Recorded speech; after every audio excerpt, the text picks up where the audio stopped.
বেঁচে আছি, যারা মরে গেছেন তারা শহীদ হয়েছেন, তাদের জন্য আমার শ্রদ্ধা।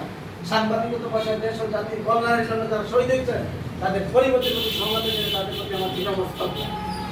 সাংবাদিকতা কোনো কাবর সত্যার পাশে না। আপনারা যারা আছেন, আমরা যারা করি লেখালেখি করি, আমরা কি মাইক্রোলিগের রাস্তাতে চলে আসছি, নিউজকে কাভারেজ অবশ্যই কোনো ভাবনা করে দিয়ে মানুষের কল্যাণের জন্য সেই নিউজ আমরা পাবলিশ করেই যাচ্ছি, করেই যাবো ইনশাআল্লাহ।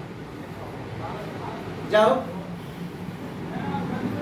নামাজের সময় আপনাদের অনেক মূল্যবান সময়, আমার একটা জিনিস খুব ভালো লাগছে, অতি ক্ষুদ্র সময়ের মধ্যে একটা মেসেজের ভিতরে পরিচয় প্রেস ক্লাবের সকল সদস্যবৃন্দ একত্রিত হয়ে গেছেন। আপনার যদি একত্রতা এবং ঐক্যতা, এই যে আপনাদের রোল মডেল, আমার কাছে মনে লাগছে আপনাদের এই কার্যকলাপ এবং একতা পরিচয় প্রেস ক্লাবের এটা আমাদের মধ্যে অনুপ্রেরণা হয়ে থাকবে।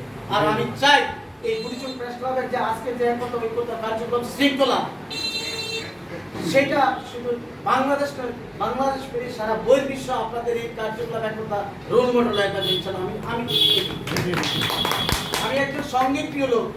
আমি কিছুদিন আগে একটা গান শুনেছিলাম যে তবে নামের মানুষ আছে অনেক, কামের মানুষ নাই। বিগত দিনে আমার জন্মের পর আমার বয়স করে 50, আমি আনন্দ কালেক্টরের 95 বছরে এসেছি, ডিগ্রি কমপ্লিট করেছি বরিশাল পেশা ডিগ্রি কলেজ থেকে।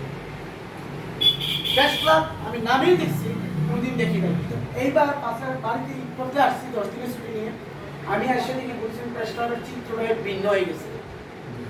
যিনি আপনাদের সম্মানিত মানবিক সভাপতি এবং সংগ্রামী সাধারণ সম্পাদক মহোদয় এবং আপনারা যারা ওনাদের সঙ্গে সহযোগিতা আছেন, আপনাদের সকলের অবদান।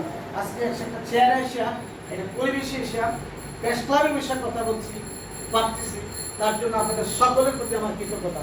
আর আপনাদের এই কার্যক্রম একত্রে কথা আমি বললাম তো, আমাদের জন্য এটা অনুপ্রেরণা হয়ে থাকবে। আমাদের জন্য পরিচয় প্রেস ক্লাবের কার্যক্রম শৃঙ্খলা আমি দেখলাম, এটা আপনাদের এই কার্যক্রম আমাদের জন্য অনুপ্রেরণা। বিশেষ করে এই যে ভাই কিছুদিন আগে ভূমি মাটি কাটা নিয়ে লাইট দেখলাম, সব কিছু দেখলাম, উনি নির্যাতিত হয়েছেন। এই যে আমাদের প্রেস ক্লাবের যে ভাই সেই নির্যাতিত হয়েছে, তার প্রতি যে হামলা হয়েছে, মালদ্বীপ বাংলা প্রেস ক্লাবের পক্ষ থেকে আমাদের প্রবাসীদের নিন্দা ও প্রতিবাদ জানাই।